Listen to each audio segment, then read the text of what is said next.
अस्सलामुअलैकुम everyone, welcome back to my YouTube channel. और आज जिस फ़ोन का मैं रिव्यू करने वाला हूँ जी भाई, उसका नाम है Redmi Note 13। तकरीबन इस स्मार्टफोन को बेसिकली Redmi Note 13 को लॉन्च हुए तकरीबन 1 महीना हो चुका है। और आफ्टर अ मंथ मैं इसके ऊपर डिटेल रिव्यू देने वाला हूँ, अपना पर्सनल ओपिनियन शेयर करने वाला हूँ आप लोगों के साथ। क्या इस फ़ोन की तरफ जाना चाहिए या नहीं जाना चाहिए, बिकॉज एक आध काफ़ी प्रॉब्लम इस Redmi Note 13 सीरीज़ के स्मार्टफोन के अंदर आ रही हैं कि अगर आप इस यूज़ के लिए इस स्मार्टफोन को लेते हो तो मैं रिकमेंड नहीं करूँगा कि आप इस स्मार्टफोन की तरफ जाओ। अब वो क्या ऐसा प्रॉब्लम है, क्या ऐसा मसला है, वो मैं आपको आगे वीडियो में ही बताऊँगा।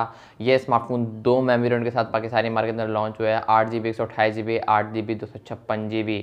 आगे मज़ीद डिटेल बताता हूँ। वीडियो को लाइक करके चैनल को लाजमी सब्सक्राइब करना है। स्पेसिफिकेशन के ऊपर बात नहीं करूँगा, इतनी बेफिक्र हो जाओ। स्मार्टफोन के ऊपर ज़्यादा बात करूँगा। चैनल को लाजमी सब्सक्राइब करना है क्योंकि हम लोग 1000 सब्सक्राइबर के काफ़ी क्लोज पहुँच चुके हैं। तो मेक श्योर अगर आप चैनल पर नए हो तो सब्सक्राइब करके बेल आइकन को प्रेस कर लेना। हम बढ़ते हैं डायरेक्ट वीडियो की तरफ। बहुत बातें हो गई, अब बढ़ते हैं वीडियो की तरफ और मैं आपको बताता हूँ ये स्मार्टफोन लेने के काबिल है या अवॉइड करने के काबिल है। देखो, मार्केट में इस स्मार्टफोन का एक ही मेमोरी वेरिएंट निकल कर सामने आए। इंटरनेट पर अगर आप सर्च करोगे तो 2 मेमोरी वेरिएंट आएंगे, या फिर अगर आप ऑनलाइन भी ऑर्डर करना चाहो तो भी कर सकते हो, प्राइस ओएस से या फिर ऐसी वेबसाइट से। खैर, ये स्मार्टफोन 2 मेमोरी के साथ आया, 8GB 128GB, 8GB 256GB। 8 128GB की जो प्राइस है वो 55,000 रखी गई है। 8GB रैम 256GB वाले की जो प्राइस है वो 60,000 रखी गई है। और मार्केट में सिर्फ एक ही वेरिएंट मिल रहा है 60,000 वाला, जो कि है 8 256। बाकी मे भी आने वाले टाइम में 8 128 आ जाए, बट स्टिल डिस्काउंट वगैरह अभी तक तो नहीं लगा है। जब मैं ये वीडियो अपलोड करूँ मे भी लग जाए, लेकिन भाई लगता वक्ता तो है नहीं। खैर देखो, सबसे पहले डिज़ाइन वाली साइड की बात करूँ, डिस्प्ले को तो बाद में डिस्कस करेंगे। डिस्प्ले वैसे अच्छा है। डिज़ाइन वाली साइड की बात करूँ तो लाइक लुकिंग लाइक ए गिलास। आजकल के टाइम पर जो कंपनियां डिज़ाइन कर रही हैं अपने स्मार्टफोन के डिज़ाइन को, उस हवाले से Xiaomi ने एक बेहतरीन काम किया है। Redmi Note 13 में एक अच्छा स्मार्टफोन को डिज़ाइन किया है, एक अच्छे तरीके से डिज़ाइन करने की कोशिश करी है। बाकी लुकिंग लाइक अ गिलास, बट बैक गिलास की नहीं है स्मार्टफोन की, बैक प्लास्टिक की है। अच्छा, एक प्रॉब्लम मुझे यहाँ पर देखने को मिला है, रिपोर्ट हुआ है एक प्रॉब्लम यहाँ पर। फिंगरप्रिंट सेंसर जो है, सॉरी फिंगरप्रिंट सेंसर बोल रहा हूँ, फिंगरप्रिंट जो है वो ये जल्दी पकड़ लेता है, जल्दी कैच कर लेता है, जिसकी वजह से थोड़ी लाइक अगर आप केस के बगैर यूज़ करते हो ना तो लाइक इरिटेशन वाली चीज़ लगती है अगर आप स्मार्टफोन को बगैर कवर की यूज़ करते हो। हाँ, इस स्मार्टफोन के अंदर एक ग्रे कलर का कवर भी देखने को मिलता है, जिसको चढ़ाने के बाद लाइक एक प्रीमियम वाली फील, ये प्रीमियम वाली लुक प्रोवाइड करता है। बाकी कॉम्बिनेशन दोनों का काफ़ी बेहतरीन निकल कर आता है। जब आप इस स्मार्टफोन को कवर के साथ चढ़ाओगे, मतलब कवर इस स्मार्टफोन के ऊपर चढ़ाओगे, तो एक नेक्स्ट लेवल वाली फील आने वाली है। बाकी डिज़ाइन वाइज मैं इस स्मार्टफोन को एकदम ठीक रेट करूँगा जिस हिसाब से ये स्मार्टफोन लॉन्च हुआ है, जितनी प्राइस रेंज के अंदर ये स्मार्टफोन लॉन्च हुआ है। डिस्प्ले वाली साइड की बात करूँ तो देखो, UFS 2.2 की स्टोरेज है, eMMC वाली स्टोरेज नहीं है, UFS की स्टोरेज 2.2। ऐप ओपन क्लोज जो एक्सपीरियंस होने वाला है स्क्रोलिंग का, ब्राउजिंग का, 120 हर्ट्ज का रिफ्रेश रेट है स्मार्टफोन के डिस्प्ले के अंदर। तो नो डाउट यार, ओवरऑल आपकी चीज़ें डिस्प्ले को लेकर एकदम बेहतरीन होने वाली हैं। 6.67 इंचज़ का एक एमोलेड पैनल है, फुल HD+ की रेजोल्यूशन है, 120 हर्ट्ज का रिफ्रेश रेट है, 1800 निट्स की पीक ब्राइटनेस भी ये स्मार्टफोन लेकर आया है। ये स्मार्टफोन लेटेस्ट एंड्रॉयड के साथ आया है, एंड्रॉयड 13, 14, 15 तक अपडेटेड होने के आने वाले टाइम में फुल चांस है। और MUI 14 के साथ ये स्मार्टफोन आया, मतलब MUI 14 जो कि Xiaomi का लेटेस्ट UI आप समझ लो। बाकी ओवरऑल अच्छा फ़ोन है। स्क्रोलिंग ब्राउजिंग का एक्सपीरियंस आपका काफ़ी ठीक ठाक होने वाला है। हैप्टिक फीडबैक आपका एकदम बेहतरीन होने वाला है, मतलब इतना ज़्यादा अच्छा भी नहीं होने वाला, बट स्टिल काफ़ी बेहतरीन ये फ़ोन है अगर प्राइस के हिसाब से मैं ऐसे स्मार्टफोन कंपेयर करूं। बाकी 1800 निट्स की पीक ब्राइटनेस है, तो धूप वाली साइड की तरफ से आपको विजिबिलिटी का, अगर आप धूप में लेके जाते हो, बाहर ज़्यादा यूज़ करते हो, लाइक फूड पांडा का, लाइक ऐसे बाहर के कुछ काम होते हैं ना, आपको फूड पांडा की जॉब है आपकी, तो आप इस फ़ोन को डेफिनेटली कंसिडर कर सकते हो। विजिबिलिटी स्मार्टफोन की आउटडोर बेहतरीन निकल कर आती है। बाकी 120 हर्ट्ज का रिफ्रेश रेट है, UFS 2.2 की स्टोरेज है, तो नो डाउट ये चीज़ें एक बेहतरीन कॉम्बिनेशन बना कर देती हैं एक यूज़र को, एक कस्टमर को।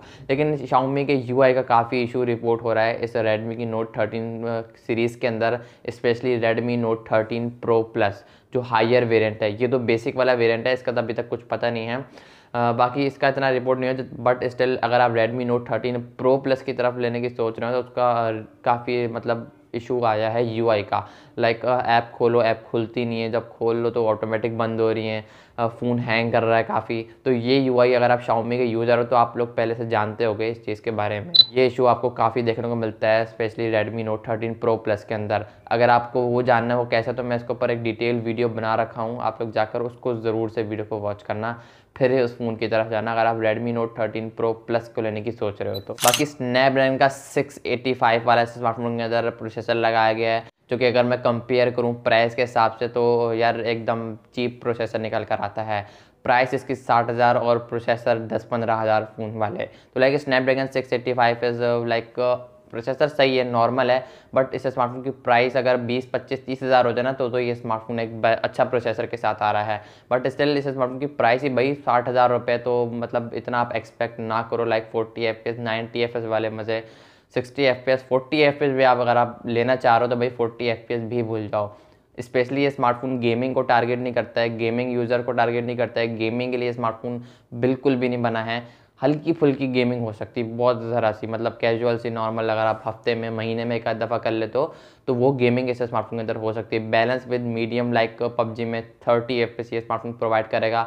जायरो तो दिमाग से निकाल दो भाई, मतलब कोई ऐसा स्मार्टफोन मतलब कोई ऐसा फीचर नहीं है जो कि इस स्मार्टफोन के अंदर हो पबजी वाली चैट की तरफ से लेकर। बाकी अगर आप पबजी वाली माइंड बनाकर इस स्मार्टफोन की तरफ जा रहे हो तो भाग जाओ भाई, बहुत दूर भाग जाओ, इतना दूर भाग जाओ कि नज़र भी ना हो। बाकी डे टू डे टास्क के लिए इस स्मार्टफोन को मैं एक बेहतरीन रेट करूंगा। नॉर्मल यूजिंग के लिए कॉलिंग, मैसेजिंग, ब्राउजिंग, फेसबुक चलानी है, हल्की फुल्की गेमिंग भी हो सकती है, बट स्पेशली ये स्मार्टफोन गेमिंग को टारगेट नहीं करता है। बाकी बैक पर ट्रिपल कैमरास का सेटअप है। कैमरास वाली सेट की बात करूँ तो मैंने सुना है डिटेल्स काफ़ी यूट्यूब पर, मैंने इसके कुछ रिव्यूज़ देखे हैं, इंटरनेट पर काफ़ी रिसर्च करी है, तो डिटेल्स में ये स्मार्टफोन काफ़ी सॉफ्ट रख देता है, लाइक इनविजिबल हो जाती है चीज़ है, लाइक इतनी डिटेल के सॉफ्ट रख देता है, चाहे वो फोटोग्राफी की बात हो चाहे वो वीडियोग्राफी की बात हो। बैक पर है तो ट्रिपल कैमरास का सेटअप, 108 मेगापिक्सल का मेन है, 8 का अल्ट्रा वाइड है, 2 का मैक्रो या फिर डेप्थ सेंसर है, 1080p 30 FPS विदाउट OIS। तो ये जो चीज़ें हैं ना, ये सब कहीं से भी समझ नहीं आती। 60,000 रुपये की प्राइस रेंज के अंदर अंदर आपको विदाउट OIS का सपोर्ट देखने को मिलता है, तो लाइक ये चीज़ें फिर Xiaomi की ज़रूरत है देखने की। किट फोन्स की बात करूँ तो 25 से 30 हज़ार में भी 8K तक मैक्सिमम रिकॉर्डिंग का ऑप्शन देखने को मिलता है विद स्टेबलाइजेशन जायरो OIS। अभी भी हैं भाई, मोटोला के फ़ोन देख लो, गूगल पिक्सल्स के फ़ोन देख लो, उनके कैमरास मर कर भी इन स्मार्टफोन के कैमरास को टक्कर नहीं दे सकते, बिकॉज उन स्मार्टफोन के कैमरास काफ़ी भाई हाई क्लास के होते हैं, हाई क्वालिटी के होते हैं, और प्राइस भी 20, 25, 30, 40 हज़ार 50 हज़ार में। अगर आप 50 हज़ार का अगर आप किट फ़ोन ले लो तो वो आपको बेहतरीन स्पेसिफिकेशन, बेहतरीन परफॉर्मेंस प्रोवाइड करेगा, कंपेयर करूँ अगर मैं आज के बॉक्स पैक फ़ोन से। बाकी 1080p 30 FPS अगर आप मैक्सिमम ज़्यादा से ज़्यादा शूट करना चाहते हो, लाइक 2K 4K वाले बंदे हो, तो ये स्मार्टफोन आप लोगों के लिए नहीं। फ्रंट से भी सेम सिचुएशन है, 16 मेगापिक्सल की सेल्फी है मिड पंच होल के अंदर, फ्रंट से भी सेम ही है without OIS, 1080p 30 FPS। Detail काफ़ी बेकार रखता है, लाइक सॉफ्ट इतनी कर देता है कि फोटो माइक मज़ा नहीं आ पाता जो अदर फोन्स में आता है। तो कैमराज वाली साइड की तरह अगर मैं बात करूँ, ओवरऑल एक्सपोजर थोड़ा बहुत कहीं ना कहीं आपको शो देखने को मिलता है। आउटडोर आपको थोड़ा बहुत फिर भी ठीक देखने को मिलेगा ऐसे स्मार्टफोन का एक्सपोजर, डिटेल वगैरह। इंडोर ये स्मार्टफोन काफ़ी प्रॉब्लम करता हुआ नजर आएगा। बाकी ये स्मार्टफोन 5000 mAh की बैटरी के साथ आता है, बड़ी सी बैटरी जिसमें आपको 2 दिन का बैटरी बैकअप देखने को मिलेगा। 33 वाट की चार्जिंग का सपोर्ट देखने को मिलता है। अगेन यहाँ पर 60,000 में 33 वाट तो कहीं से भी समझ नहीं आता, एटलीस्ट यहाँ पर 60-70 वाट का सपोर्ट देना था, बिकॉज इस स्मार्टफोन की प्राइस ही भाई 60,000 रुपये है। तो ये Xiaomi की ज़रूरत है भाई, इन चीज़ों को थोड़ा नज़रअंदाज ना करें, इन चीज़ों को नज़र में रखें। बाकी देखो, आई होप कि आपको क्लियर हो गया होगा।